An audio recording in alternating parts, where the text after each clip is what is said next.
Nii, ja nüüd sama ülesande raames skeem jääb kõik samaks. Avame siis mõõteriista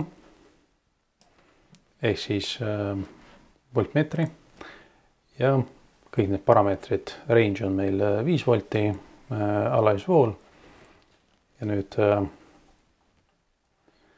väärtus on meil ei ole 0, aga kui me katame korralikult ära meie päikespaneeli, siis ta on praktiliselt 0. Nii, ja nüüd me hakkame suurendama.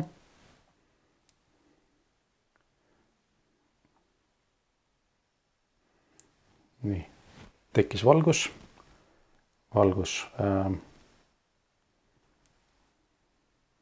Keerame ta nüüd maksimumi peale ja väidame, et on 4 volti.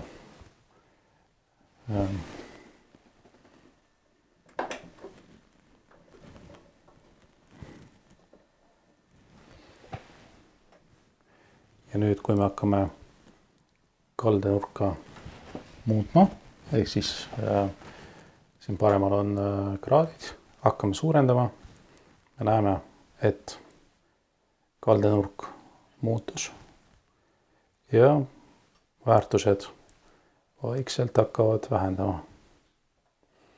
Kui me nüüd keerame vaikselt teises suunas,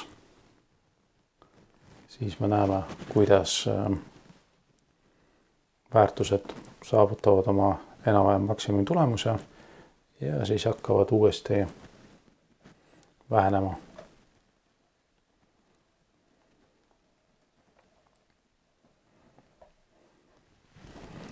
Ja kuigi teil on päike maksimum peal, väärtus on 3,5, aga kohe, kui valgustugevus väheneb, siis ka väärtused vähenevad ja siis drastiliselt mingi hetk vähenevad täitsa 0.